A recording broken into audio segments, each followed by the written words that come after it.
Be strong.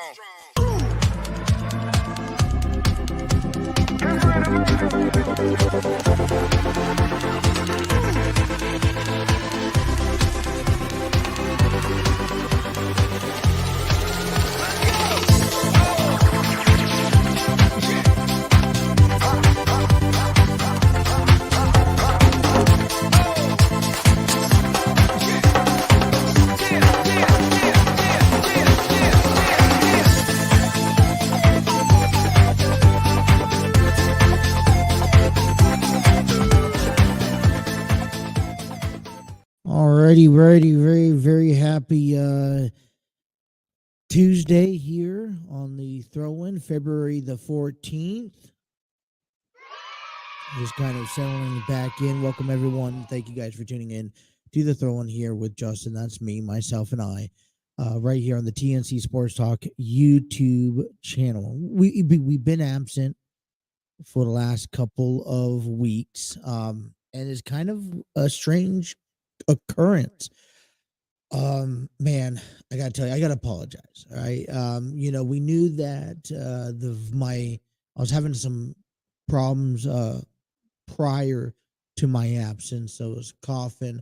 It was into the previous week, getting into Monday, and then I just went south 2 Mondays ago. A matter of fact, had had a really bad cough. Started getting the chills, the cold sweats, and I was just really feeling under the weather. Now I was just taking it day by day, and I was like, man, I just, with the coughing and everything, I'm just not going to be able to put on a program with you guys.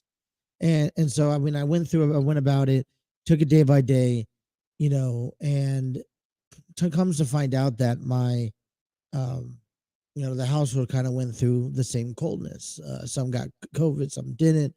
And, just the last 2 weeks have really been a whirlwind when it comes down to being able to put on the product, because my biggest thing was my cough,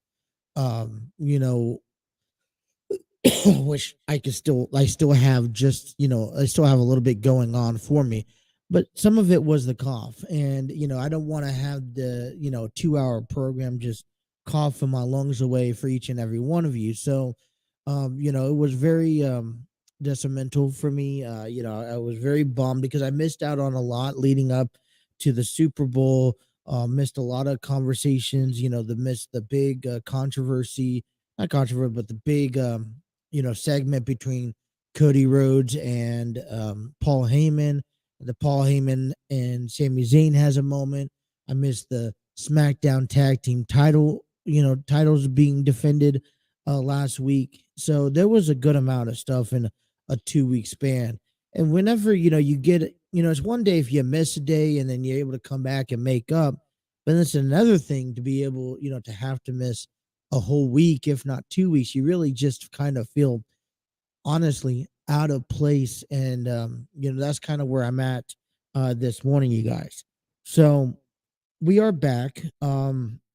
According to the schedule wise, there's no guarantee about the 6 to 8. Depends. I'm working on that. I want to get back to the 6 and 8, but I got 10 to 12 in the morning for you guys here because other things occurred. And I was just, I was watching Raw last night, and I was, I went to bed right after Raw, and just, I'm still dealing with my injury. So that kind of kept me up all night last night.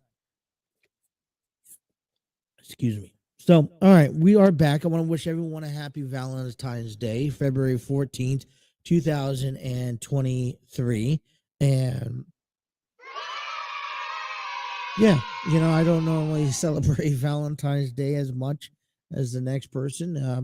I don't necessarily think of it as anything more than just a company, making money. That's kind of what you do. So I don't necessarily celebrate Valentine's Day, you guys, but a couple weeks ago, my fiance is kind of big about Valentine's Day, and so a couple of weeks ago, she was nagging about me about it since the beginning of the year. So I kind of put something together a couple of weeks ago, gave it to her, asked to be my Valentine's. Hopefully, um, get a chance to spend some time with her after today, well, after this program. Take her out hopefully to a nice dinner and all. But other than that, I mean, other than buying dinner, I did. I don't normally invest or buy into the whole stuffed animals. You get the stuffed animals whenever you want to. Um, the chocolates, I'm not really a big fan of either. You have the plastic flowers and whatnot. So what I did was a couple weeks ago, I decided that I was gonna go ahead because she was keep on pushing me. So I asked her, went and asked her in a kind of special way. So she was at work. I went over to Walmart, got these plastic fake rose petals. We got about 200 of them, spread them over the bed, and then got like a little bucket together. She was wanting got her some clothing items, and then she wanted this. She was needing a new wallet, and I was trying to pull off, which I completely suck at pulling off surprises and whatnot. But I was trying to pull off, saying I couldn't get the wallet that she wanted, and ended up putting into this little basket and everything. It looked very. I mean, I thought, listen, for the amount of effort that I put into it, I really enjoyed it, and so that was kind of my way of asking her to be my quote unquote Valentine's, and then so I did that. Everything, with everything else that was going on a couple weeks ago, she said yes, obviously, obviously, and it was just that's kind of like leads it up to today. I'm not gonna do anything too spectacular. Just go out to enjoy a nice meal and try to make the most of it. And so wherever you guys are out there trying to take care of Valentine's Day, or you're still looking for your Valentine's, we wish the very best of luck, the very best of safety, and all. But this is today. I was ready for today to come because there's a lot that is like not transpiring, but we are shifting from football because the Super Bowl ended on Sunday and football is officially over, and now we're looking eyes to baseball. World Classic, the players that are in the World Classic will be reporting to um, training camp. They reported yesterday, and then now coming up tomorrow, our Cincinnati Reds pitchers and catchers are reporting tomorrow, February 15th, and then in just 5 days. So they are supposed to report tomorrow. They start actually practicing, I believe, on the 16th. I think I have that down here, share with you guys. There we go. All right, so no, there we go. The dates. So I believe, if I'm not mistaken, pitchers and catchers will report tomorrow or today. Pitchers and catchers will report to camp today on February 14th. They will hold their first workout tomorrow, February 15th. The full squad workout, the position players are scheduled to report to February 19th, and the first squad workout is February 20th, which is February 20th is also Wednesday, Thursday, Friday, Saturday, Sunday, Monday. Next Monday is the first workout. And then if you think about it, coming from after that, you got yourself opening day. Not opening day, but spring training, which, I know to a lot of players, to a lot of fans, it's nothing, particular. But, let's look. When you look at it, you got the Castellinis who have really just downgraded their own franchise so much so that you need a little bit of positivity going into this season. We know that there's, we know the direction that the Reds are taking. We know that this is not the best ball club on that's being put together on the field. But if anyone can show, just like last season, that I preached about from day one, that whole incident with Bob Castellini and Phil Castellini on the home opener, how they're saying whether or not you're a fan of the Reds or not, if you're in the area, you're going to go root for the Reds. You're going to buy our tickets. You're going to go to our games.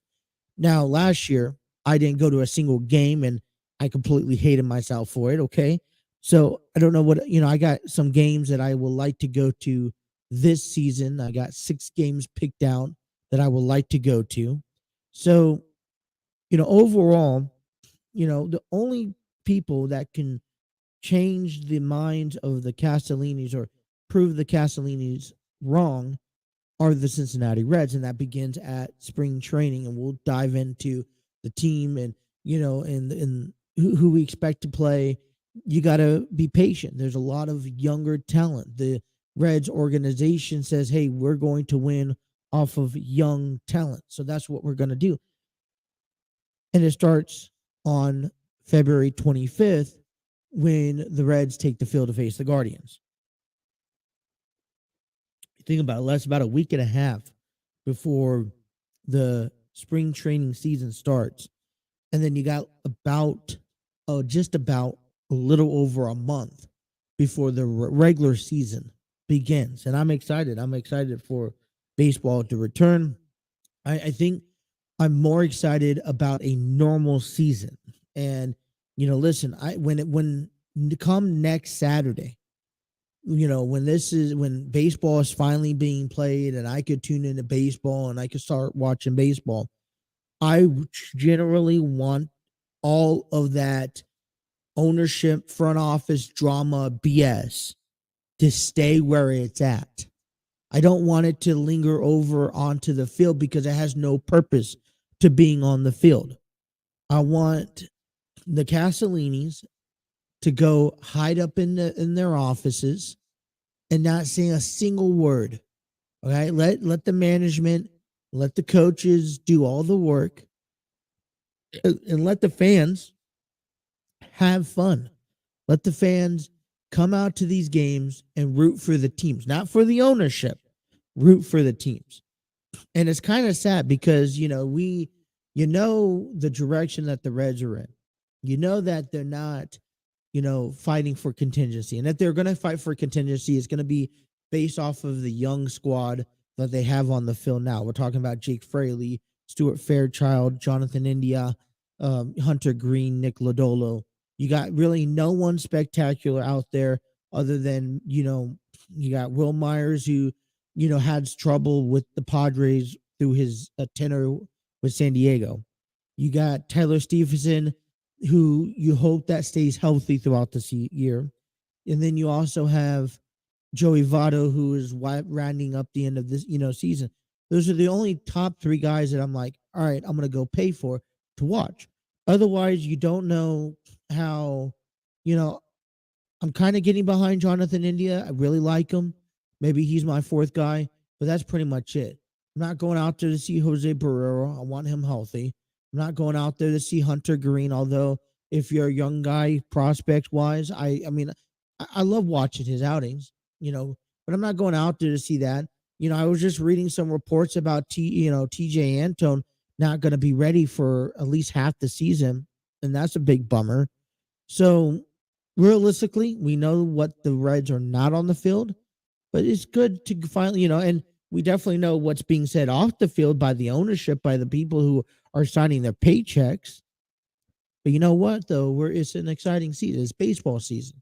And Cincinnati, is known to baseball season. I know it's turned into football with how well the Bengals have been playing, but it's still a baseball city. And, people I love baseball. All right. A lot of people enjoy baseball around here. I know it's kind of hard to, but we will. But we do. All right. So we'll talk some more about the Cincinnati Reds today. Lots going on today, man. Listen, just because Super Bowl 57 is over with doesn't mean, football conversations talk. We have to know what is going to happen to the Cincinnati Reds or Cincinnati Bengals, excuse me.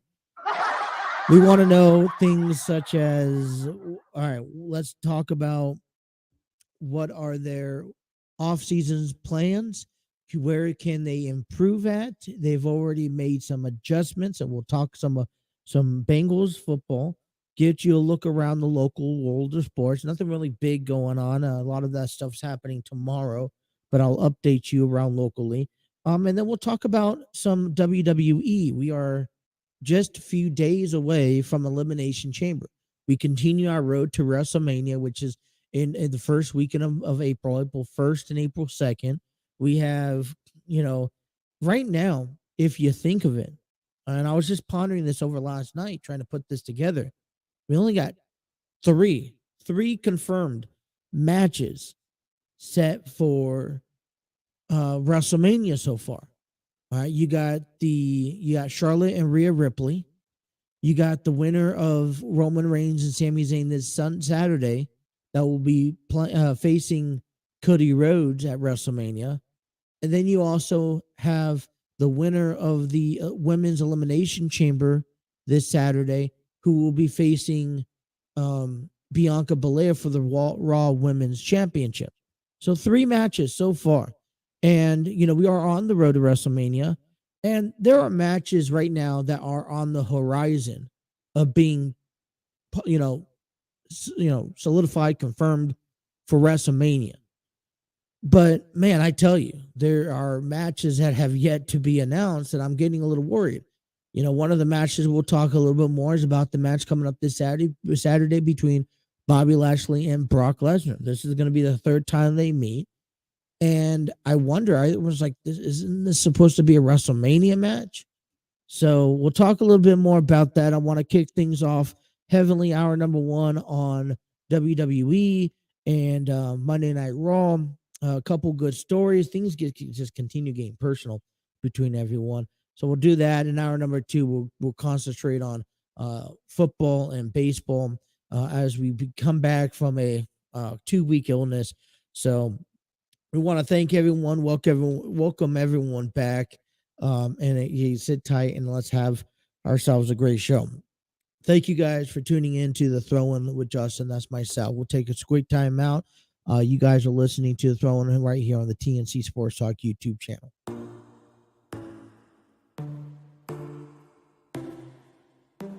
Inside your bedroom, we stopped counting the days, lost in the rhythm.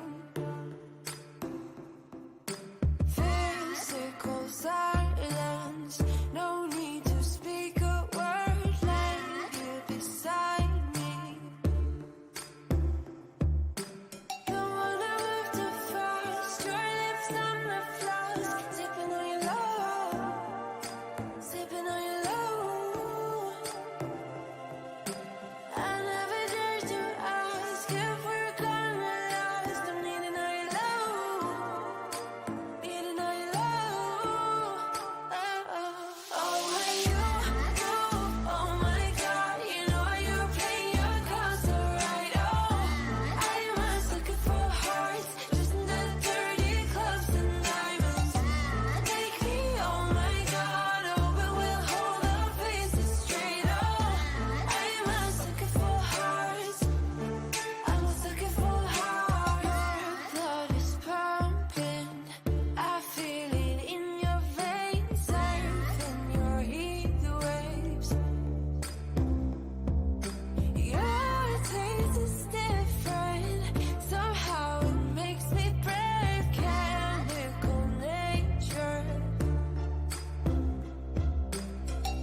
All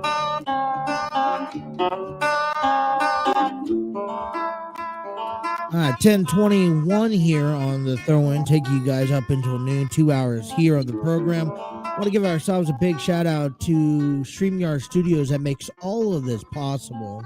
StreamYard Studios is the proud home of the throw-in, and proud home of the TNC Sports Talk YouTube channel in general.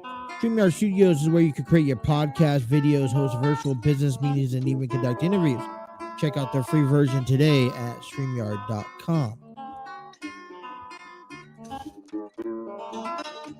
Alrighty, just kind of getting back into the swing and the mix of things here on the program. Welcome back, everyone. Like I said, man, 2 weeks being out because of a big sickness that I just kind of got over, and I still kind of feel it's like it's there. It's not like I feel like it's there. It's just I feel like it's like the cough and the throat is still there, but everything else feels well. And man, I tell you, when it took me out, it took me out. I couldn't really quite help it, and everything.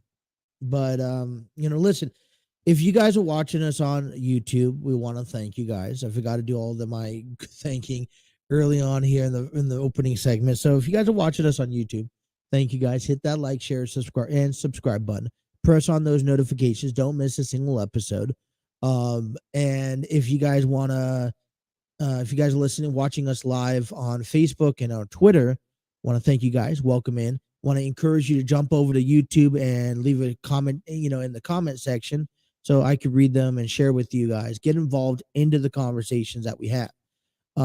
If not, you guys go find us on all audio streaming platforms. So if you guys are at work, taking us on the road, driving, these episodes normally quickly get up and edited and uploaded within an hour of the actual program. So be sure to download us, the throw-in, on Apple Podcasts, Google Podcasts, iHeartRadio, Spreaker, Spotify, anywhere you listen to your audio podcasting at. So that's all that said and done. But man, I was kind of, wondering yesterday is like, what am I going to talk about today? What are we going to talk about? And I was just thinking to myself, like, do we want to jump back to the Super Bowl and start our way forward? And there's not really much more I could say about the Super Bowl that maybe everyone else hasn't talked about already. So, I'm going to save that for a little longer because right now we are on the road to the Elimination Chamber. Right now in the WWE, we just had Monday Night Raw last night, which was a big entity. And I think one way that I really understood Raw last night was that things continue to get really personal on the show. Whether that was Becky Lynch and Bayley, who found themselves in a triple threat match with Bianca Belair last night, and that stipulation was if Bayley or Becky won, they would have been a additional member into the Elimination Chamber. Well, if Bianca Belair won, neither of them will be an additional. Or neither of them will be in the Elimination Chamber. And I just thought to myself, and I was just thinking there for a moment, I'm like, to be honest, because the winner of the Elimination Chamber, all right, the women's Elimination Chamber will be facing, will be facing Bianca Belair at WrestleMania. You think about this. You got, now I know this is unedited. You got Raquel Rodriguez, Liv Morgan, Natalia, Asuka, all right, and then you got Nikki Cross and Carmella. Those are your 6 people that are going to be in the Elimination Chamber. And when you start looking at, all right, possibilities of who could be facing Bianca Belair, I was a little surprised to see Rhea Ripley go the route of, hey, I want Charlotte Flair at Mania, and I feel like, and although she's gonna be involved in a mixed match, coming up on Saturday, I kind of feel like, all right, well, there's really no storyline being told between Charlotte and Rhea Ripley. and that's a whole nother conversation. But we get down to Bianca Belair, and the winner of this Elimination Chamber match will be facing Bianca Belair for the Raw Women's Championship come WrestleMania. And you kind of look at maybe favorites. Now, I like Liv Morgan, but I think her time was last year, and I think that time is up. Um, I like Nikki Cross, but I don't think that she is capable of defeating 5 other women inside the Elimination Chamber. And it's not like I don't think that she can win. I think she can win. She could defeat every woman in on um in this cage, and I think that goes to all other women. Natalia, Raquel, Liv, Asuka, Carmella. Every woman could win. But I really prone to, if I had a top 3 favorites to win, it would be Natalia, Asuka, and Carmella. And I really think, to be honest, they may push Asuka once again to come back and to face Bianca Belair for that Raw Women's Championship. I know it's kind of early talking about that, but it's worth mentioning. It's worth talking about it because I thought Rhea Ripley was going to come challenge Bianca Belair. I really like the diversity, though, of these 6 women that is going to be in the Elimination Chamber. Nikki Cross, Liv Morgan, Raquel Rodriguez. But what got me thinking really much about WrestleMania last night was that WWE's promoting Ronda Rousey returning next week to team up with Shayna Baszler to take on, I think, Tony, not Tony Storm, Shotzi and someone else. I'll have to get that name to you as soon as I can. And I'm like, we are a week before Elimination Chamber. We have Charlotte facing Rhea Ripley at WrestleMania. So the SmackDown title is already occupied. We have the winner of the Women's Elimination Chamber facing Bianca Belair. But then you got Ronda Rousey, and she doesn't necessarily have a match. Then you also think about it last night in 2 opponents that were facing Bianca Belair, Becky Lynch, and Bayley. I mean, they are in a storyline themselves, credited, but they don't necessarily have a WrestleMania path. And it got me thinking, and I'm like, I know that there are rumors out there speculating on what matches are going to happen, but we really don't know until the time comes what's going to happen at WrestleMania, because between now and then, injuries could acquire. WWE's always changing things as much, night and day. And so I get worried a little bit. I get worried. You take a look at the men's Elimination Chamber. All right. And you talk about diversity, a huge diversity of group of men.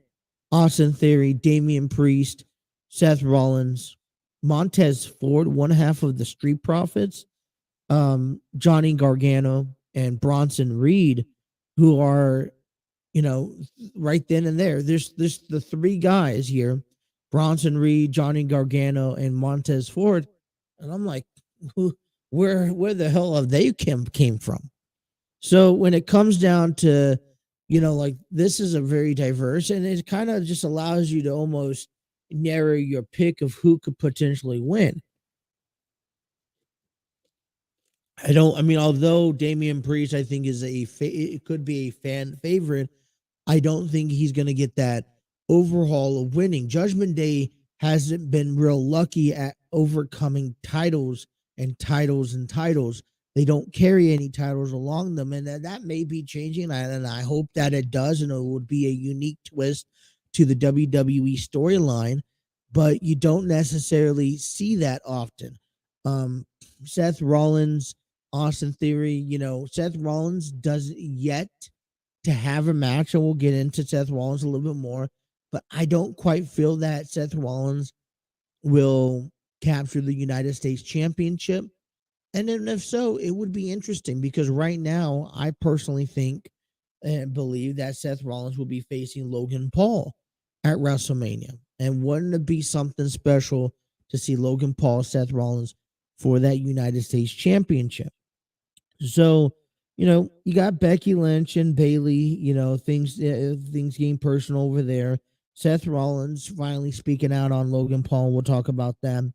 You got the mix match challenge this Saturday. Rhea Ripley returns to help the Judgment Day after Edge and Beth Phoenix come and save the Street Profits.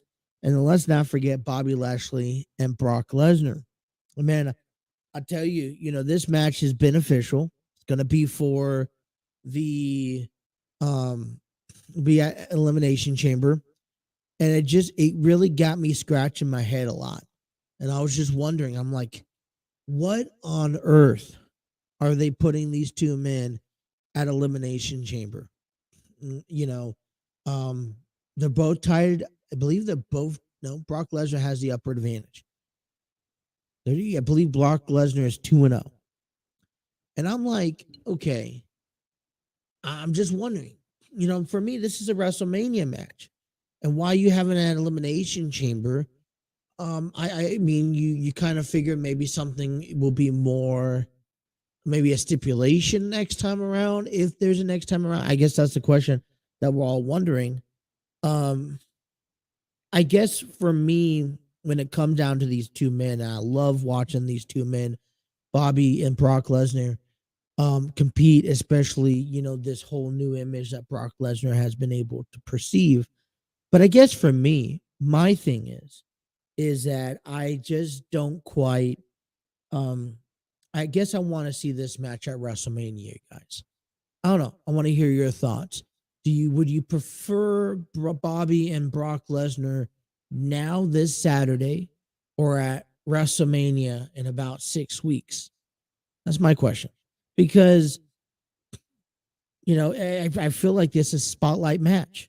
Now, I'm assuming, and this is just the assumption, that they will have another match at WrestleMania, maybe put some sort of stake on the line here for WrestleMania. I don't know. But you also got to wonder, because MVP is still trying to get Bobby Lashley a part of the Hurt Business again. And you kind of saw Bobby Lashley, MVP, talking in the background on one of the segments. I found interesting on Raw last night, the Miz segment, right? The whole, so Miz TV was on last night.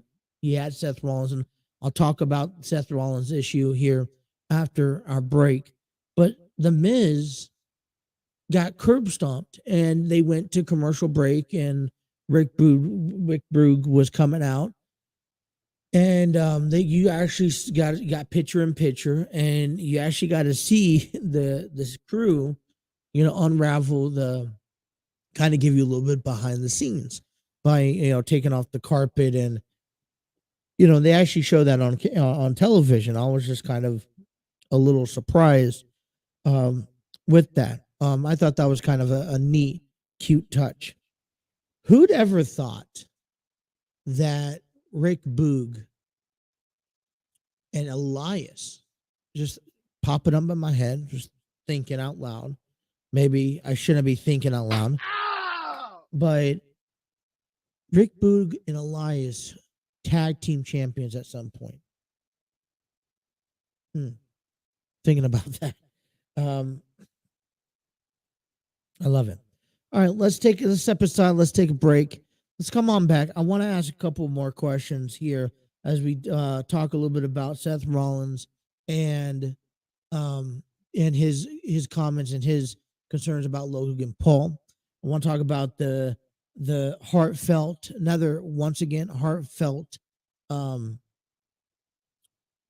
segment with Sami Zayn and Cody Rhodes. And then I do also want to talk about one thing I really want to point out here that I think is also concerning to me is I'm a little disappointed in, I heard a lot about this last week, and I want to talk about Baron Corbin and his use in the WWE and how apparently, quote unquote, the WWE has given up on him. So, all right, don't go nowhere. Let's take a break. Let's come on back and continue talking about these stories. You guys are listening to the Throw In right here on the TNC Sports Talk YouTube channel.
I'll be saved by rock and roll. You can take my money, steal my car, and sell my clothes. You can take the shoes I'm in, go on and take everything. You can have about everything I own. Just leave that old piano. Maybe 10:40 here. So I can sit down there and play when I'm home. Here on the Throw In here, taking you guys up until noon, hour number 1, wrapping up here in just a few minutes. As we come to you, we still talk about some WWE, some professional wrestling, road to WrestleMania, Elimination Chamber right around the corner. Talking a little bit about some of the things that happened on Monday Night Raw and how things got personal. You know, things got really personal, or starting to get personal, with Seth Rollins and Logan Paul as of late, where Seth Rollins has been talking to social media how he doesn't feel how he feels that both Logan Paul and CM Punk, he's giving stabs at them, and I really like it because he's telling the truth, and I think every word that he says about CM Punk is completely true. I think that every moment, I think that CM Punk is a waste of time. I'm not gonna decredit or devalue what CM Punk is capable of doing inside the ring. All right, he's great. He has great mic skills. He's also is a good in-ring competitor. But you know what? When you go leave the company for 6, 7, 10, 8 years, and you decide that you want to get back into the ring, and at one point in our lives, CM Punk went out there, said, "Hey, I could do what everyone else does. I don't like the company. I don't like how I'm being treated. I believe I'm 10 times better than, what I'm being shown as." And he chose to leave. He chose to leave. He says, "Hey, listen, I'm going to take my business and I'm going to go invest it into something else." And when that failed, because that failed miserably, he comes back to the WWE. And remember, he comes back to the WWE. He thinks that he comes back as some sort of spokesperson for a few years, saying that I'm not going to get back into the ring because I'm still too good for it. That I'm better at it. And he decides that he's going to just be a spokesperson. He's not a wrestler anymore. He's a spokesperson.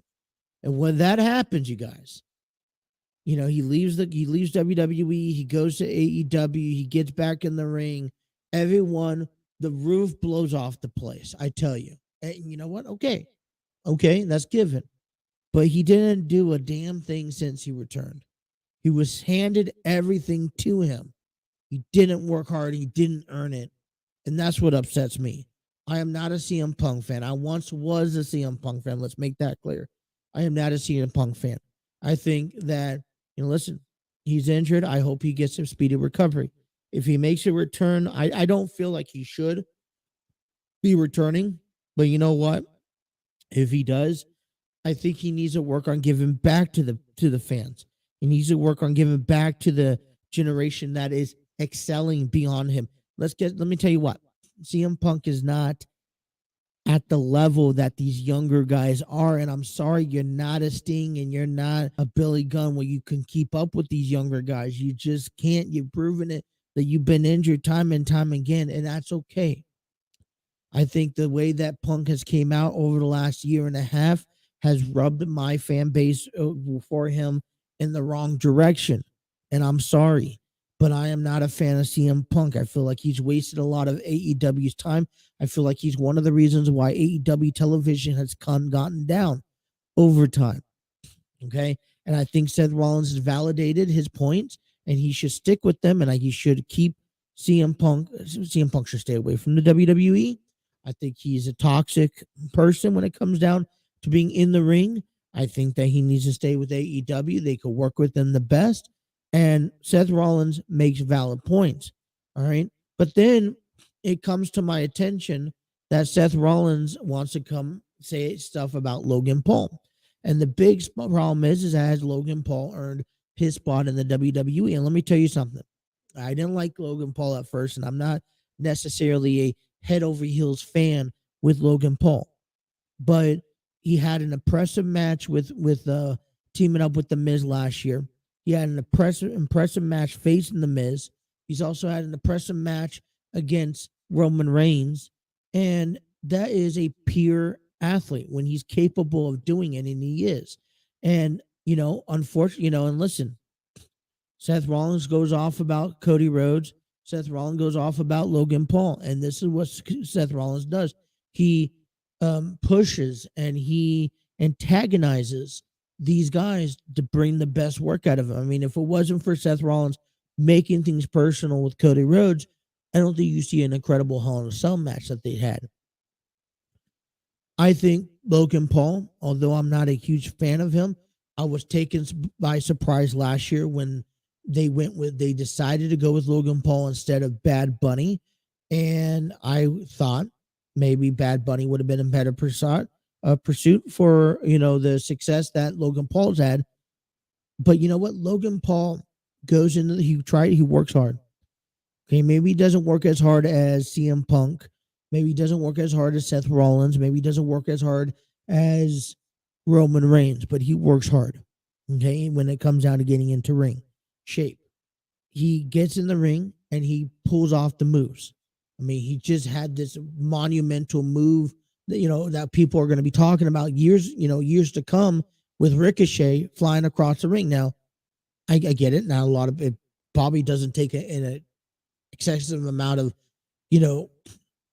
success to or work to get to that level, but then he goes one-on-one at Crown Jewel in a epic spot for that title. And although he felt he gave Roman Reigns a run for his money, and I think that's something that shouldn't go unheard of or unmentioned. Okay, Seth Rollins, I'm sorry, you're giving Logan Paul crap for doing the same thing that you've done. Here's my other thing. I think that Seth Rollins is a little bit scared for not winning this Saturday inside the Elimination Chamber. Therefore, I believe Seth Rollins is trying to provoke a guy like Logan Paul in his back pocket, just in case he has no one to come to face for WrestleMania. Last year, Seth Rollins waited up until WrestleMania. He did a John Cena, right? Where John Cena had to wait until WrestleMania trying to provoke The Undertaker. Well, Seth Rollins didn't have a match last year up until the week of WrestleMania, and he didn't know his opponent. So he's trying to turn the tables around now. We're sitting here February 14th, 2023. Seth Rollins doesn't have a guaranteed ticket for WrestleMania. Seth Rollins doesn't have a guaranteed ticket to main event. And this was something that was interesting that was pointed out last night by Seth Rollins on The Miz TV.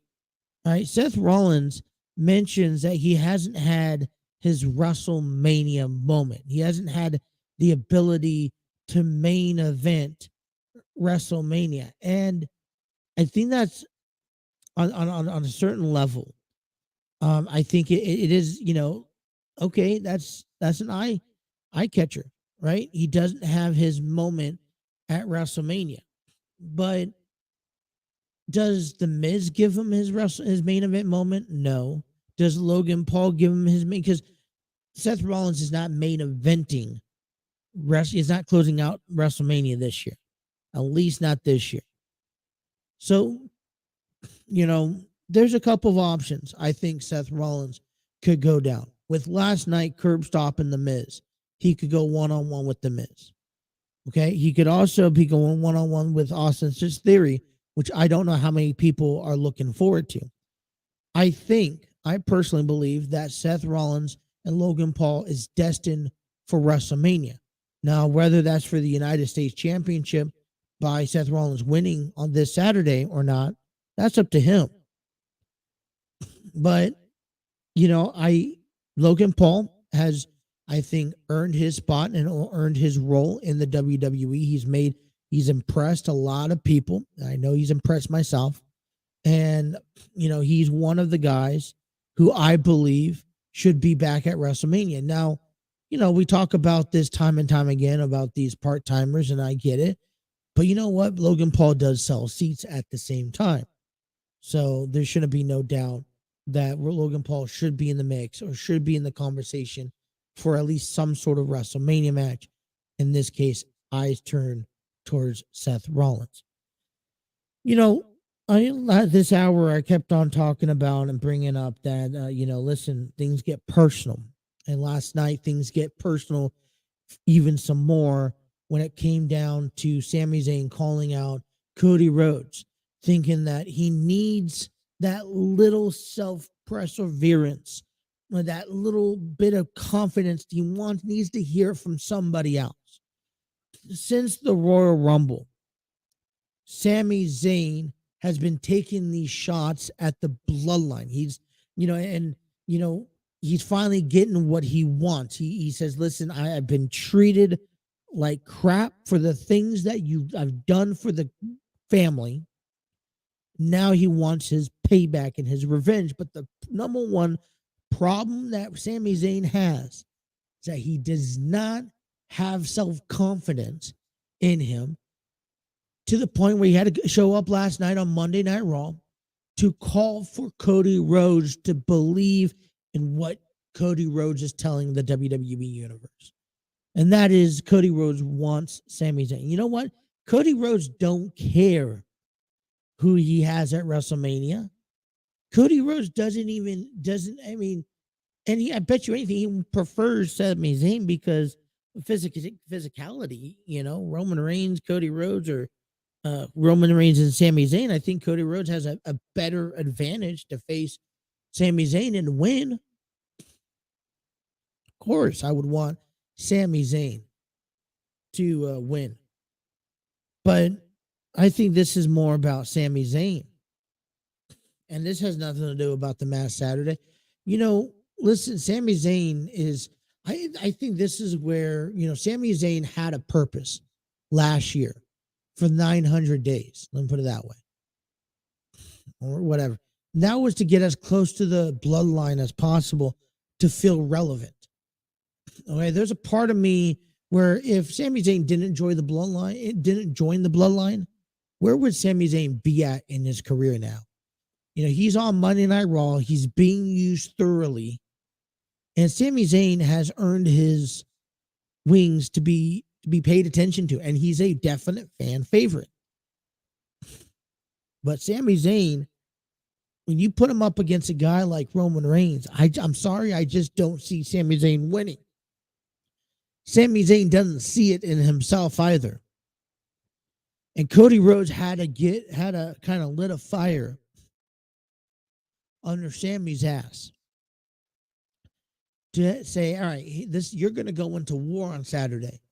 But as long as you're convinced, not the WWE New Universe, you already got the WWE Universe behind you. You already got, you got fans behind you. You got Cody Rhodes in favor of him. But you have to do it for yourself. You have to be confident enough to do it. And Sami Zayn's caught in his own argument, saying, hey, listen, I'm going to be able to do this and do that. I could beat him, but I don't know because I've seen what they're capable of doing. And now, Paul Heyman's getting more and more involved. Who knows? Who knows? Sami Zayn and Roman Reigns at Elimination Chamber.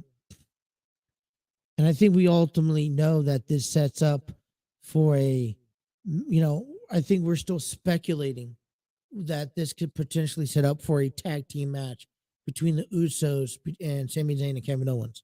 We haven't seen Kevin Owens since the Royal Rumble.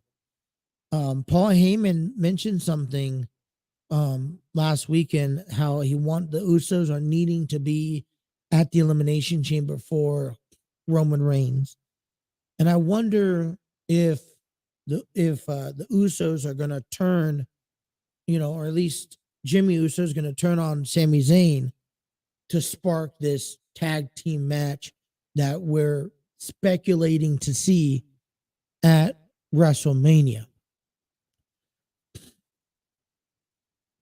So that's we'll see how exactly that goes and how that shoots. But you know what? Listen, here's one thing that I want to kind of wrap back around to is that, we only have 3 matches, you guys, booked and confirmed so far for WrestleMania. We are sitting on February 14th, about 6 to maybe 7 weeks away from WrestleMania. I'd say 6. And we still have now, we have 3 titles being defended. We got the United States title, Intercontinental Championship, maybe the women's tag team titles. That's another 3. And then maybe you got the Raw and the SmackDown tag team titles as well. So right now you're seeing about 8 titles yet to be defended for WrestleMania. The 5 titles yet to be announced for WrestleMania. Total of 8 titles left. and we have 2 nights. Now we could sit here and we could talk about, all right, Edge and Finn Balor, Dominic and Ray, Bobby and Brock, maybe Bailey and Becky. I don't know what's with Ronda, who doesn't have a match yet. Seth Rollins doesn't necessarily have a match yet. So we could talk about all that stuff. But honestly, we still have there are speculations of, Pat McAfee and Corey Graves. But in all honesty, we're not quite there yet. And I think things need to start going a little bit. I'm still confident in where the WWE's at, you guys. I am. Not worried about that. I'm just worried about, if things end up happening. We don't know if AJ Styles is going to be a part of WWE, whatever the key, part of WrestleMania, if he's healed in that time. I don't know. All right, hour number 1 is wrapped up and conclusive. I want to change course and head on over to the NFL as Super Bowl 57 wrapped up on Sunday. I'll give you my brief takes. On top of that, I want to go ahead and talk to you guys about the offseason and what the Bengals need to do. A lot more still to come. Hour number 2 here coming up next. Thank you guys for listening to The Throw-In right here on the TNC Sports Talk YouTube channel. About to leave, already packing. Come with me, I'm not really asking. We'll get away to a place where we don't know. About to see the world in action, what we can be, life with no distractions. We'll get away, this is what we waited for. Take my hand, we'll make it somehow. We can't miss out. I'm done living life with the lights out. Die with my own doubts. Be free with me. Let's go, let's be free with me.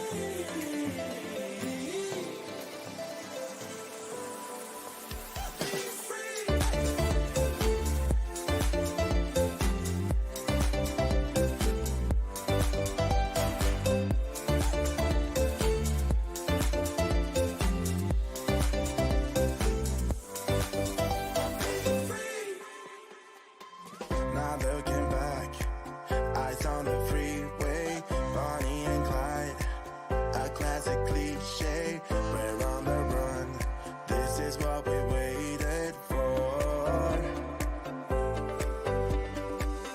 Take my hand, we'll make it somehow. We can't miss out. I'm done living life with the lights out. Die with my own doubts. Be free.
Alrighty, hour number 2 here on The Throw-In. And listen, I want to give a big shout out to Spreaker, who proudly opens up and displays our podcast on all social, all audio platforms. I'm sorry. I'm having trouble speaking this morning, getting back into it. Kind of having, I feel like I have a croaked voice, to be honest. But the throw-in you could download now on Apple Podcasts, Spreaker, Spotify, iHeartRadio, Google Podcasts, Castbox, Deezer, Podcast Addict, Podchaser, the GeoSolve, wherever you listen to your podcast, we're on there. Check us out today, the throw-in on all audio platforms. All right, hour number 2 here. Happy Valentine's Day again to everyone who is celebrating Valentine's Day. I know I'm hopefully to take my fiance out to a lovely dinner later on this afternoon, in celebration of Valentine's Day, and it's kind of just like I said, we've been sick the last 2 weeks. The household kind of went through a case of a cold, a cough, and a COVID in this. And we're doing much better now. And get excited to get back on the roll talking about sports. I kind of feel like I'm all over the place, maybe lost in myself a little bit today. So hopefully as the week progresses, we kind of clear things up and become, have a little bit better conversations and thought process and ideas. One thing that I'm, having trouble with, excuse me, is trying just to get through whatever everything that I'm going through. All right, let's take a look around the world of sports, you guys. In Cincinnati's area, pitchers and catchers report today at Goodyear Ballpark in Arizona. As they get start, I believe they start tomorrow. Let me read back into that. Yeah. So first workout for pitchers and catchers. They report to camp today, and then they'll hold their first workout on the 15th. Position players are scheduled to report February 19th, and then their first squad workout will be February 20th. They will be reporting to the Reds Player Development Complex, which is located at 3125 S Wood Boulevard in Goodyear, Arizona. It's about a mile from the Goodyear Park where the Cactus League games are being played. You guys fans can start attending workouts as well as games. There's going to be some new faces out there. We're looking into seeing guys like Will Myers, who'll be playing first base and right field. Kevin Newman, who's an infielder. Nick Solak, a utility player. Starting pitcher Luke Weaver, and Kurt Casale and Luke Mal, veteran utility players. Chad Pinder is on the non-roster invitee.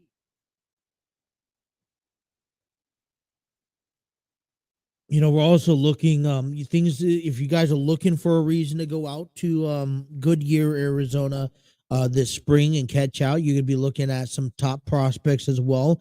I know big one coming off last year was shortstop Ellie De La Cruz, who's ranked in the MLB pipeline as number 10 prospect overall and the number 1 Red prospect. He's on the 40-man roster and will be at his first big league camp. Number 29 overall prospect and shortstop Noel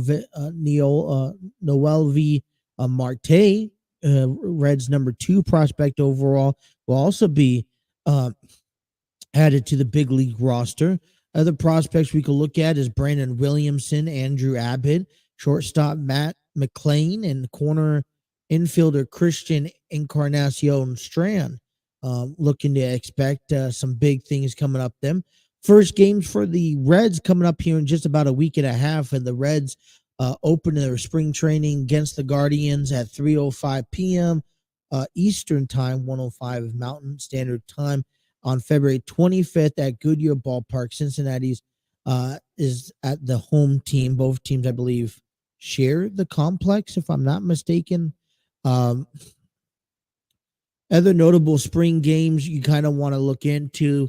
The Reds will play A's in Las Vegas on March 5th, 4th, and 5th, and they'll be back in Goodyear. They will host the Dodgers on March 12th, and then the Cubs on March 15th, and then the Padres on March 22nd. So you're kind of getting a looking around the spring games, a couple games that we want to look into. A couple other things going around for the Reds. They will be televised a handful of their games this spring, starting off with the Guardians. They will be aired on Bally Sports Ohio, and that will carry 7 Reds games. February 25th, the Guardians at 3 p.m. Eastern Time. February 27th versus the Rangers at 3 p.m. March 4th and March 5th against the A's at Las Vegas. Those times both start at 4 p.m. March 9th at the Cubs, facing the Cubs at 3 p.m. Simulcast from Marquee Network. March 20th, the Angels, and March 22nd, the Padres at 9 p.m. That'll be the only nighttime game will be televised. Now, I will tell you this, you guys. I have Hulu TV. I don't have Bally Sports. If anyone has Bally Sports, and in the area, share with me. Send me the links. Send me the login information. I want to be able to watch some Reds game. That's one thing that's frustrating. Unless it's on ESPN or I don't get that. I don't get Bally Sports, so I can only listen to the Reds play, on the radio. The Reds' last game in Arizona is March 26th. It'll be a split squad against the Guardians in Goodyear and the Rockies in Scottsdale. Details for our opening day is March 30th versus the Pirates at Great American Ballpark. First pitch is scheduled for 4:10 p.m. Time. So that's everything I think you need to know right now for the Cincinnati Reds. Just know, hey, listen, we got pitchers and catchers report today. I think it feels pretty good. I feel pretty good. I feel pretty confident.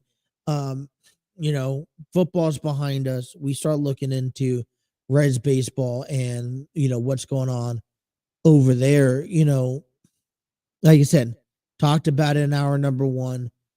We don't have the greatest team on the field, right? Given we don't have the greatest lineup put together, given David, they're going to do the best they can with what they have, but we keep on having that block in the road by the Castellinis over and over and over again, you guys. And it's like, listen, pitchers and catchers report. You got, position players reporting next week. Today, Castellinis, your season is done with. Go hide up in your offices. Don't talk to anybody. Don't talk about the Reds baseball and how they're doing. Don't mention about where you're expected to be at this year. Just go hide. Okay? Go hide from today until October, before you make any other statements. Because, listen, as a baseball fan, as a fan that loves baseball, who lives in Cincinnati, I want to get behind the Cincinnati Reds, regardless if they're good or they're bad. And I don't, listen, every time the Castellinis come out and say something, as well as I know, they don't go out there and say anything positive. They didn't do that Rosie Reds, thing that they had a couple weeks ago. The whole caravan, I think, although it was significant for the players, you didn't see the Castellinis. The Castellinis, I will tell you, and this is out of all respect, they are not taking an ounce of ownership to what they're saying. There's no filter what they're saying. And it's been known time and time again that they want to say something different, but they comes out completely wrong.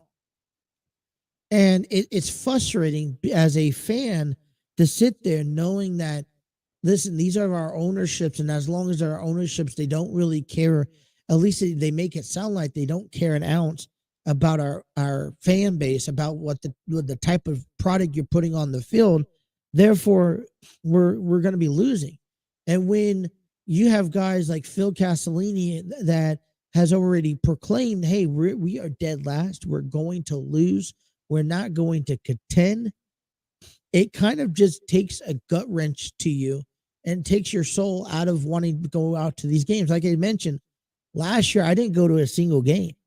Now I have games on the marquee that I want to attend to. A lot of them are giveaway days, but that's it. And it was really sad because last year, when you did catch games, when you did catch, these highlights, and you see the crowd, there's no one in the stands, and it's kind of sad. So, Castellini's, please, please, please, please, please, go hide and hibernate for the summer. So that's enough for the Reds over in Cincinnati. Hey, listen, the Bengals, and we'll get more into the conversation that. But yesterday they made a little bit of a splash already, tackling in, picking up defensive back Chris Lamons from the waivers, formerly with the Kansas City Chiefs. Played 16 games with them, 3 tackles, 4 assists, combined 7. Listen, over 42 games, played with the Dolphins in 19, with the Chiefs in 20, since 2020, 42 games, 14 tackles. He's going to be an additional, and we'll talk a little bit more about, exactly where, what they need, just what the Bengals really need. But they also did some moves. They've added to the reserve/future contracts yesterday. The Bengals yesterday signed 12 players to the reserve/future contracts. They will not count on the team's active list until February 13th, the Monday after the Super Bowl, which was yesterday. All 12 players finished the season on the team's practice squad. They are tight end Nick Bowers, quarterback Jake Browning, defensive end Owen Carney, offensive tackle Devin Cotran, safety Yusuf Corker, defensive tackle Dominique Davis, and I apologize for butchering names. Guard Nate Gilliam, tight end Tanner Hudson, defensive end Raymond Johnson the third. Keandre Jones is a linebacker, wide receiver Kwame Lassiter the second, and cornerback Marvell Tell the third, all being assigned to the roster for the Bengals this offseason. So, listen, this is, although the Bengals have kind of, they're starting, they went to the AFC Championship as the offseason, and, we get to start diving into where the Bengals need. So we'll talk a little bit more about that here in hour number 2. Over in other sports, Cincinnati Cyclones, they will be tipping off drop pucks tomorrow against Kalamazoo Wings. They won 6-5 back on Sunday against Atlanta Gladiators in Atlanta, and they're looking to face league action against tomorrow night against the Wings. The Cincinnati Cyclones are currently sitting in second place in the ECHL Central, 27-12-5, just behind the Fields. Over there with basketball, Cincinnati Bearcats, 17-9 on the season, 8-5 in conference. 5 games left. They lost back on Saturday. They won back on Saturday against South Florida, 85-65. They'll be playing East Carolina at 7 p.m. Tomorrow night.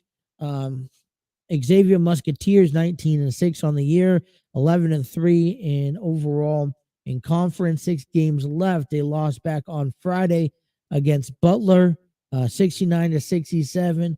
And then they'll be facing tomorrow night against number 11 Marquette in a conference matchup here. Tip off at 7 p.m. It's going to be a big game. It's a big conference game going on.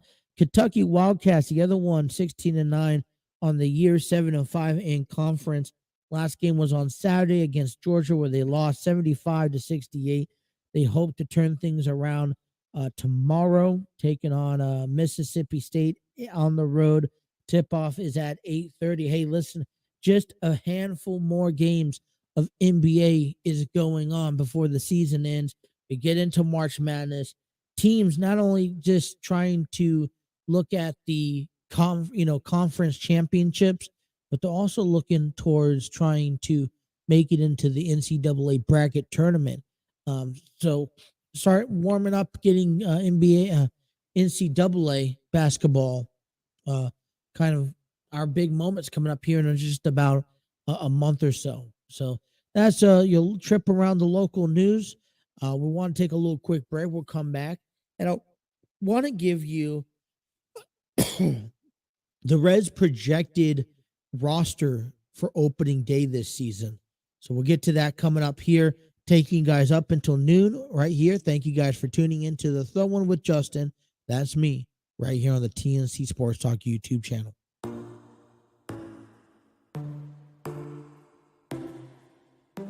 Inside your bedroom, we stopped counting the days, lost in the rhythm. Physical silence, no need to speak a word, laying here beside me. Don't wanna live to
All right, we'd like to give a big shout out to Epidemic Sound. Discover your world-class artists, composers, and bands. Find the perfect soundtrack and give your social media accounts the music they deserve. Epidemic Sound is a royalty-free music link. For more information, check out epidemicsound.com. The Rat, Not the Tail by Harry and Vino. Given to you by Epidemic Sound. We'll give them a big shout out. Thank you guys for providing music for this program.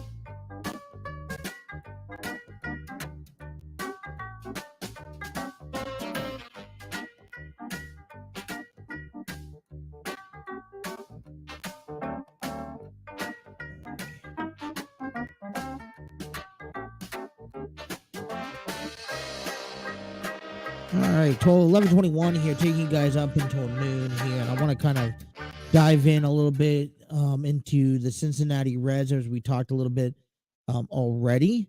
And a lot of things going on. And, you know, big day as pitchers and catchers are set to report today. And then we have and then we're also going to be seeing position players report next week. But you know, this is the fun time. All right, Mark Sheldon's been talking a lot about the Cincinnati Reds and where they're at and injuries and all that stuff that we need to look into. But I think it's a fun time to now start kind of looking into, you know, just on February 9th. This was actually given back on February 9th. But Mark Sheldon has already given his first perspective look, his projection of opening day roster. Here's his first attempt. It's a 26-man roster. Let's remember about that. Starting things off at the catcher side of things, Mark projects that there will be 3 catchers: Tyler Stevenson, Kurt Casale, and Luke Mall. Now you got to remember that you got Austin Romine, who's going to be down in the minor leagues, but you got Tyler Stevenson kind of playing that more of a designated hitter role. You know, he got injured last year, only playing 50 games in 22. I think the Reds will be extra careful by carrying an extra player. The only thing that I would like to see on this behalf is more so, all right, let's go ahead and have Stevenson kind of help Joey Votto at first. Maybe he could play more first base, and he'll be catching for selective pitchers. I remember, and I'm going to probably relate a lot of this to the Padres because I was really on top of the Padres before we moved, is that, you know, you had, you know, like Victor, I forgot his name. He was the ultimate catcher for you, Darvish. Anyways, so you kind of have your number one catcher who was set up to catch behind the plate every time you guys have a player like, I don't know. So let's say you have Nick Lodolo. All right, Tyler Stevenson will catch every day that Nick Lodolo pitches, just because that was the catcher correspondence. You know, maybe it was Hunter Green. So I would like to see Tyler Stevenson kind of take more of the role of, all right, is there 1 or 2 pitchers that you really want me to work with, build chemistry with, and help teach and pitch, you know, that I could catch behind the plate every single time. And then those other times you'd be probably either playing maybe a day at first, depending how Votto's feeling and how your outfield is, or you're playing the designated hitter spot. But I think right now the role is for Stevenson is the designated hitter spot with Kurt Casale and Luke Mile back there, also behind the plate. All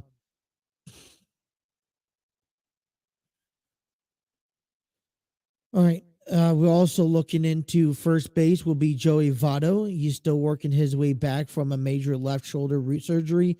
He's healing company. He's ready. You know, he may be questionable for opening day. This is where spring training really kind of kicks in. What's great about the first base position is that Tyler Stevenson is going to probably get a couple appearances during spring training at first base, which would help him out tremendously. and also Will Myers. What's going to help Votto out this year, and I think what helped the Reds out this year, is that just because Votto's not in the lineup, he could go back and forth between first base, the designated hitter, and the bench. And what's great is that you have two additional guys, at least that is well known at first base, Tyler Stevenson and Will Myers. You could possibly try to get another guy or two trained over there at first, just in case. But this is going to take a workload off of Joey Votto. Now, listen, we know that Joey Votto is hurt and he's not 100%, and he's also winding down towards the end of his career. So to be able to get that help and securance for Votto, I think is very, very effective to bring the best game out, because you want him, ultimately as a fan, you want him to finish off his career with, at least for Cincinnati, as strong as possible. So that would be for me. Jonathan India kind of is, injury hampered. He's a sophomore coming back into it. Only played 103 games. I think this new rule against shift will definitely test his range. I think that would be a good testament for this young kid. But listen, Jonathan India, probably one of the top prospects to see in this lineup coming up this year. Kevin Newman's going to be over there at the shortstop position. I think it's penciled in right now that Kevin Newman is that guy. Jose Barrera is a leading candidate for the job, but he also needs to improve and lead to his consistency with hitting. I think it's going to be more for Kevin Newman with his experience. I think Barrera's going to have his minor league option, and hopefully to see him come through later on this year. Another big guy coming into the infield this year that's going to get a big test is Spencer Steer. They DFA'd Mike Moustakas, injury prone. Listen, let's get the chip off our shoulder. Didn't work the way we wanted to. Non-roster invitee is Jason Volzer. He'll probably be in competition, but I know that the Reds, the Castellinis have built this team, or have given the foundations to build this team off of the young roster spot, and Spencer Steer is that young and upcoming roster spot. So I like Spencer still there. Overall, outfielders, we got 4 outfielders here. Overall, we're looking for Will Myers, Jake Fraley, Nick Senzel, and TJ Friedel. Now, we mentioned a couple things about, Stuart Fairchild that could possibly, be contending for a spot. Excuse me.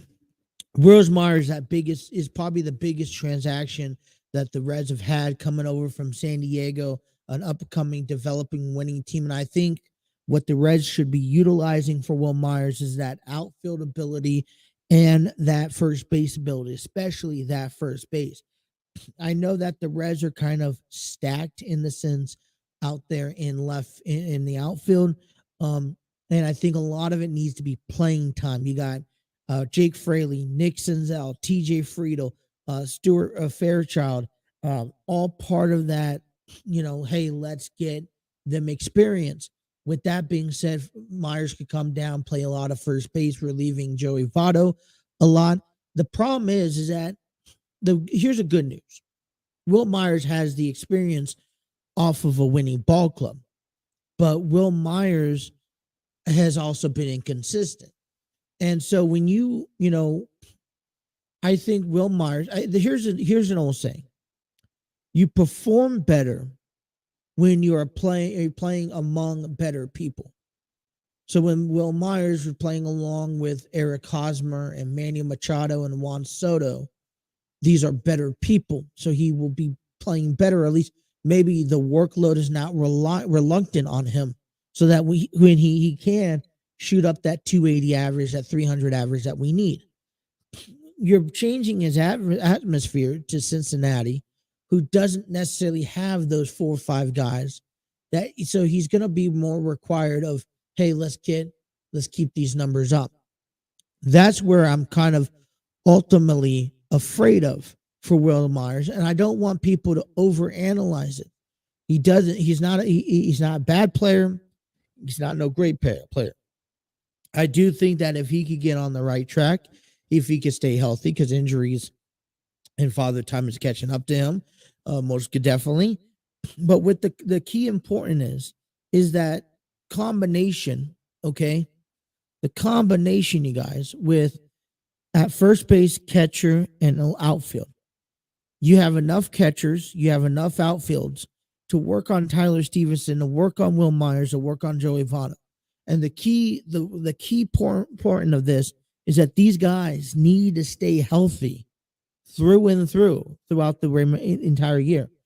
Now, listen, Myers could have a bad, could get off to a slow start. Stevenson could catch up and take a spot, but you're going to rely on these guys, at least two of these three guys at all times, being at the top of their game.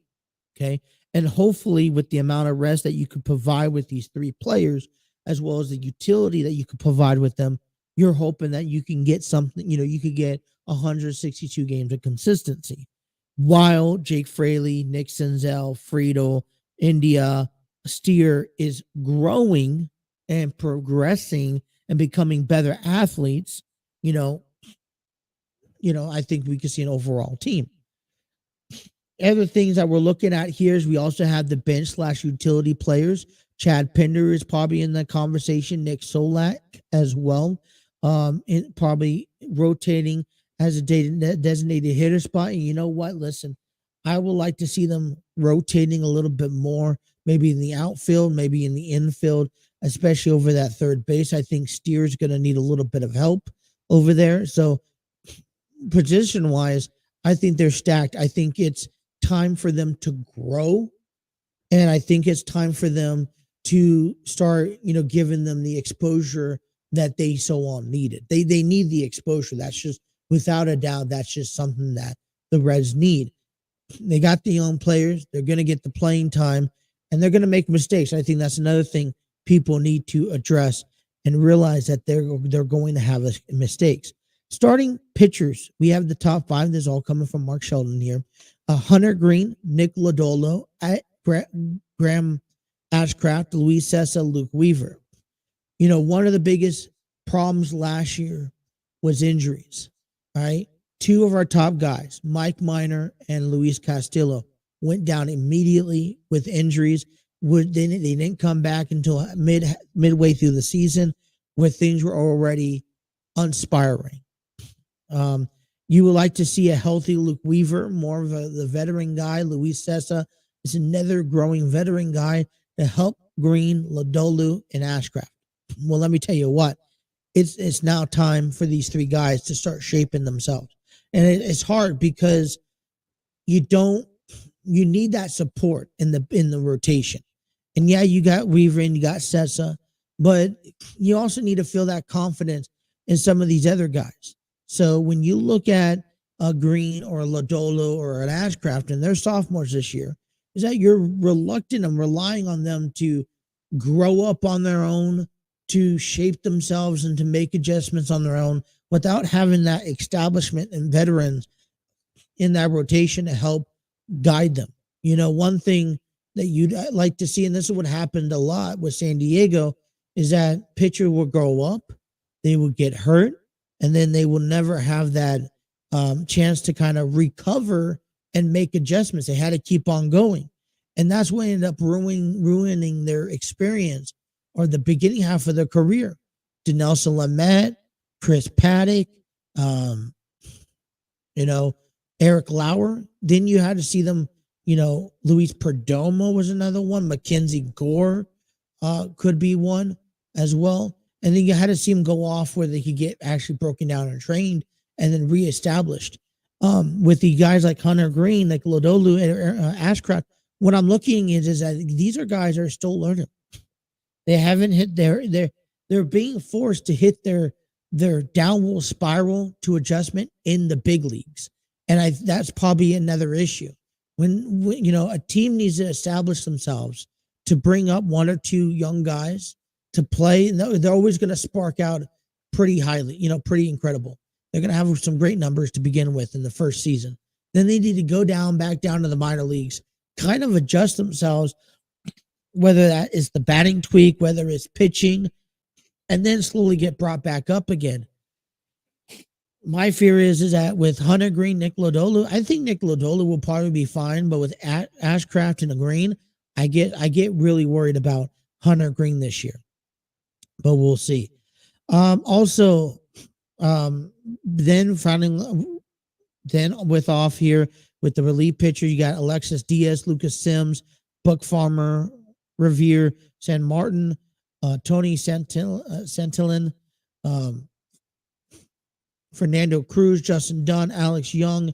Listen, it's a group of guys, and this is kind of a similar group of guys that came out last year for the organization. Really had a down, just completely, utterly sucked. Let's not sugarcoat it here. They sucked, and you got D's.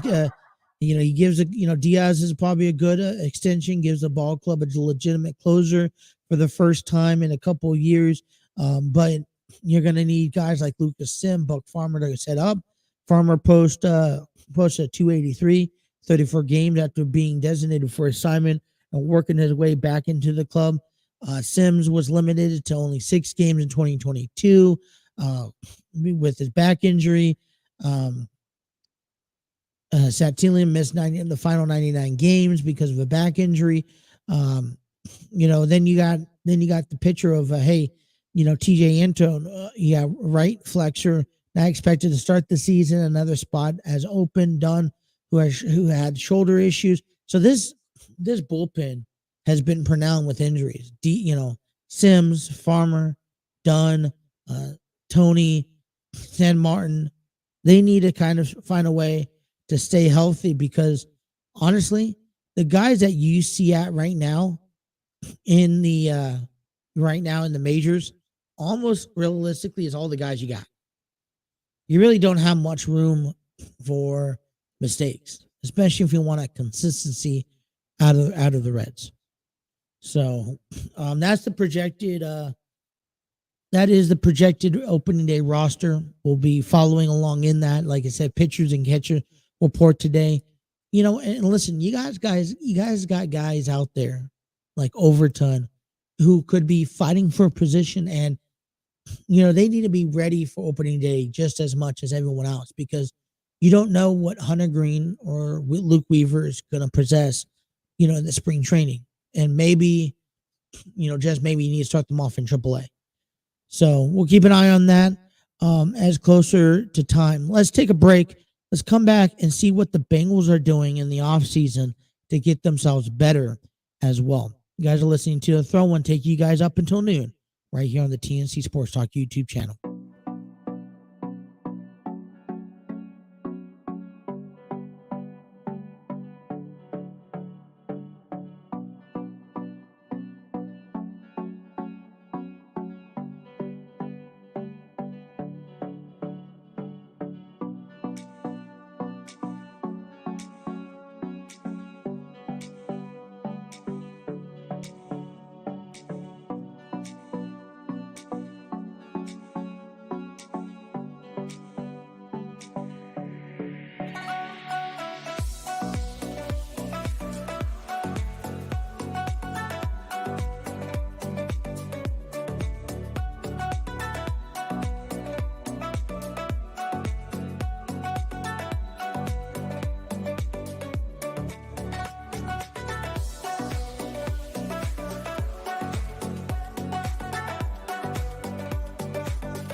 All right, 11:42 here on the Throw It. I want to give our good friends a shout out over there at Armchair Booking Wrestling Podcast. Join Steve Barber and Dwaylen Davis as they break down news and highlights in professional wrestling. The Armchair Booking Wrestling Podcast is a weekly wrestling podcast to be found on YouTube and all audio streaming platforms. You can check out their, go check out and follow Armchair Booking Wrestling Podcast now. The latest episodes, they continue their streak here. Why we are fans with Jake Peatway and Peatway Guitars. That was posted 10 days ago. I think they had another one.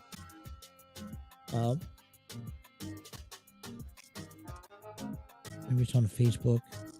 I saw it on Facebook.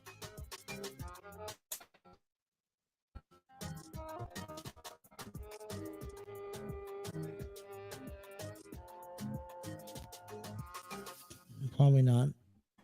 It's probably that one, to be honest. But anyways, they're good friends. They're doing a great job over there, doing this big why we are fans scenario.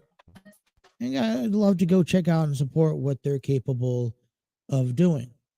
But all right, listen, it is. Let me just fix everything.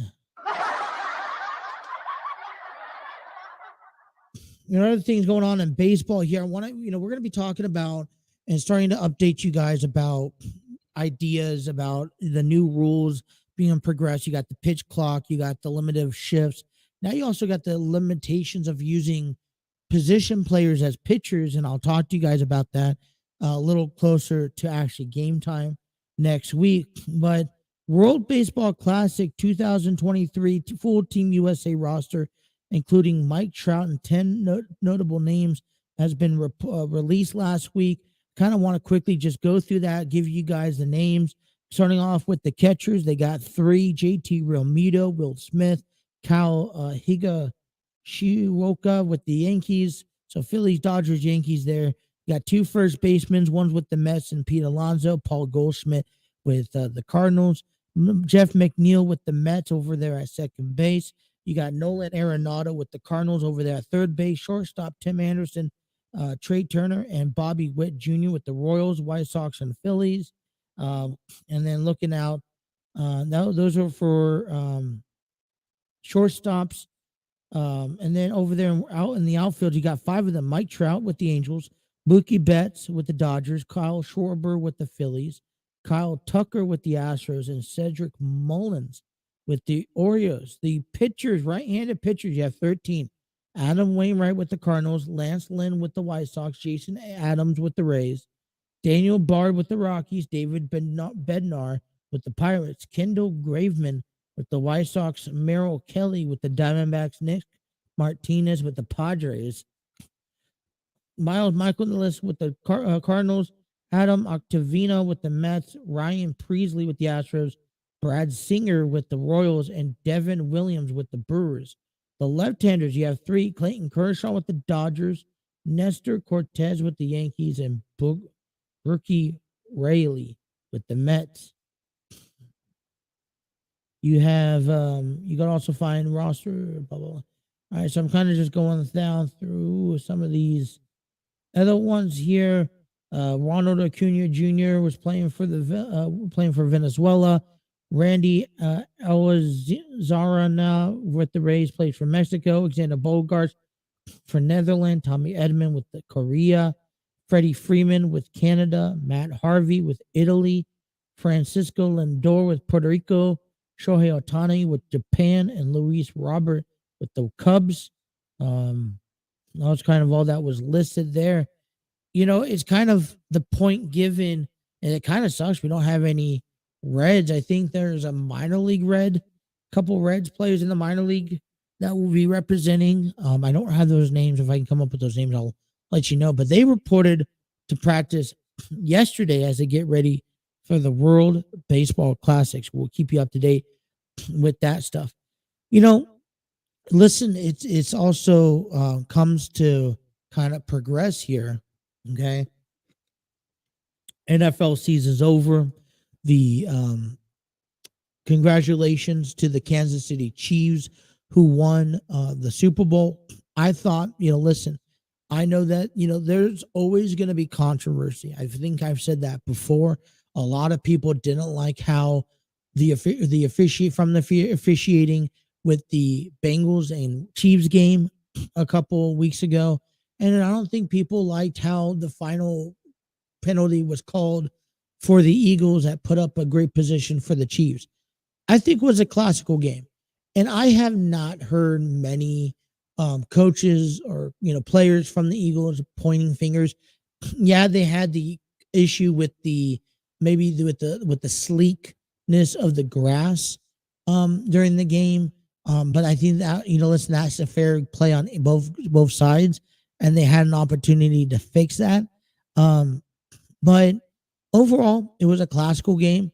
I liked how the Eagles ownership took responsibility at the end of the game. For the most part, I think that shows a tremendous level of respect and class. And you know what? I mean, I'm not necessarily a Chiefs fan, but listen, you can't deny how well Patrick Mahomes played in the final game of the year.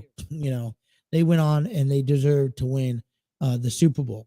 Moving forward, though, it is off-season time. And that means there's a lot of big questions coming out and lurking away. You have Derek Carr expected to be released today, as he rejected all potential trade offers. And this means, listen, there's going to be he's going to become a free agent. That means, teams are not going to be able to look at him and pick him up, and I think this is a big deal.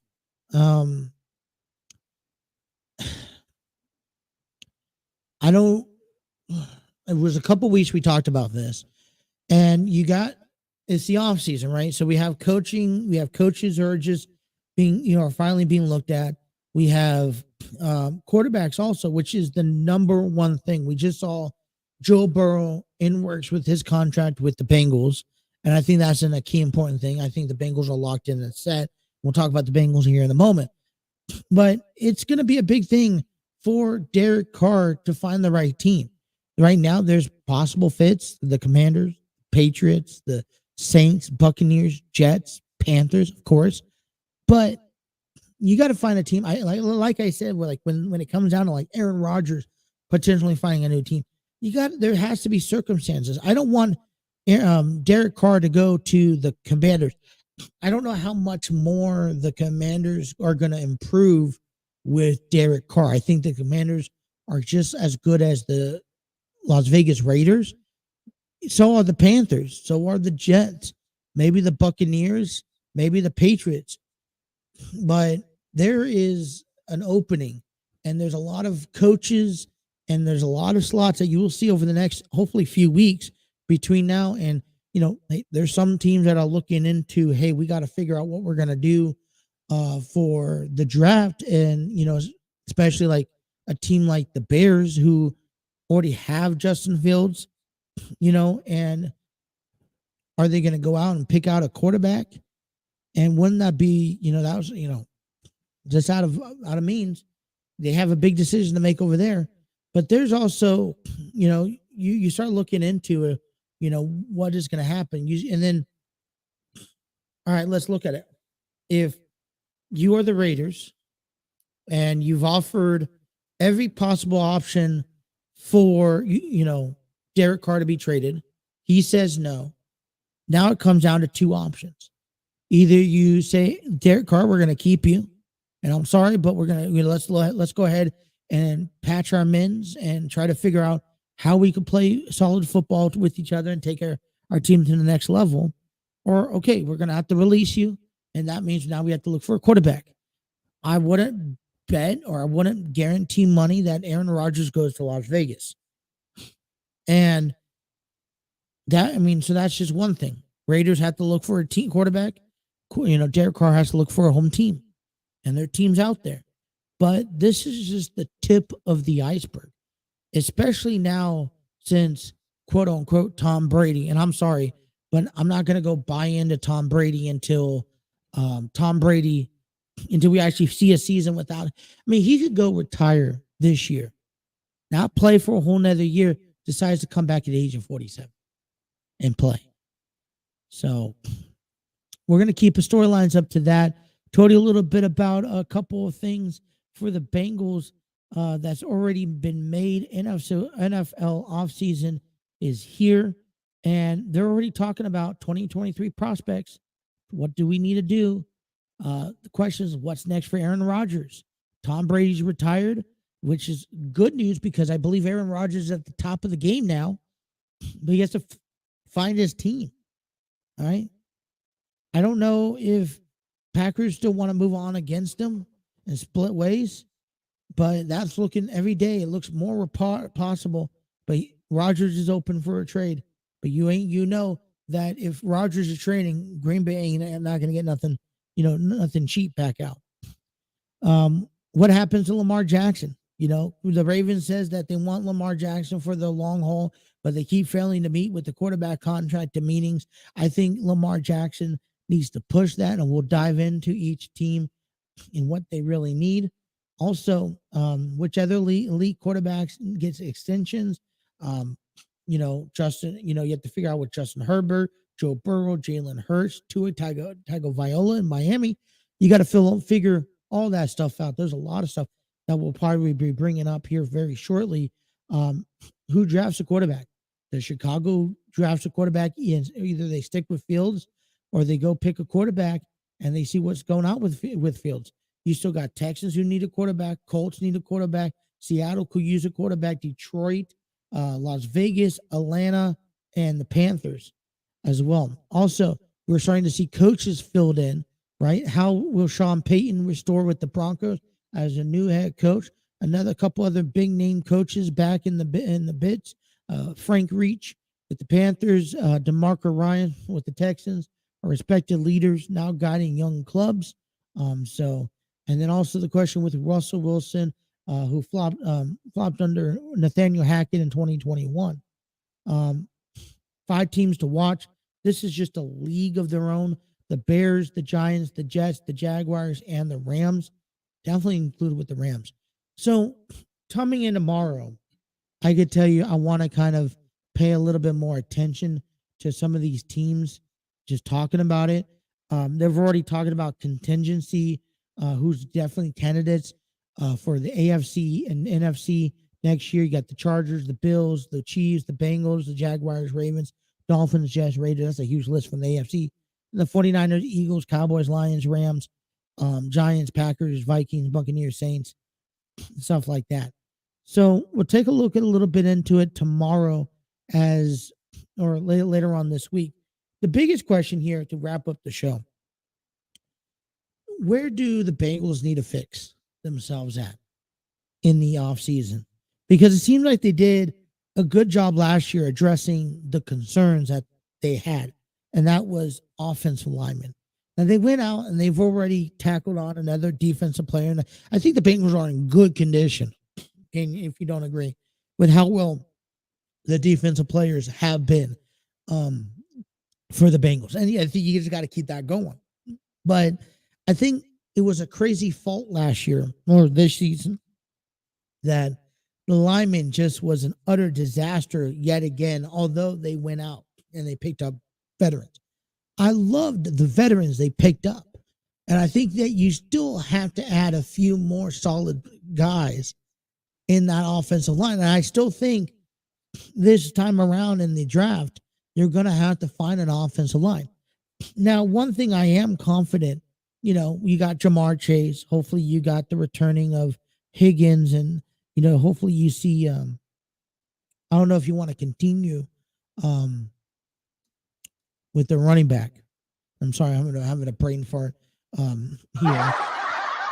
But I think it's also now important that say, all right, Joe, you've proven yourself great. Congratulations.